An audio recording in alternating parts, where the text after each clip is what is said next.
In this video, I'm going to show you how to speed up video in CapCut PC. So the first one, what you're going to do is click the clip. You head over to the speed button right here, and then you can go ahead and adjust from here. As you can see, we have managed to adjust it to 1.5. Now, if we want to go back, you can go back here again in the speed, and then you can also go ahead and try to click this one here. Alright, as you can see, you are now slightly adjusting it and you are seeing where it is right now, or how shortened or how fast it is as of the moment. Now let's go back a bit. Now another way that we can do this one is by clicking the duration here. So say for example, I want this particular clip to be only 15 seconds, so I can go ahead and type it there, hit enter, and you can see that the adjustment has been applied. So this is now 15 seconds. If I were to go ahead and zoom in, you will be able to see it here.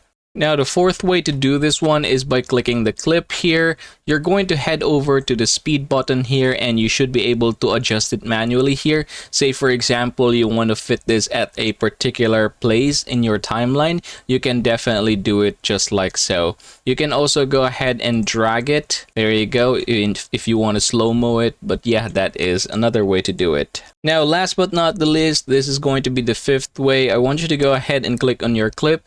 Click back to speed here, and you have curve here. So in this particular case, you have here different presets of the slow motion that you can do. So this has been already created by CapCut, so you can definitely use this one, for example, like this. So as you can see, there is slow-mo and then there is fast. So yep, those are the ways in order for us to get this done. Thanks for watching, and I hope this video helps you out.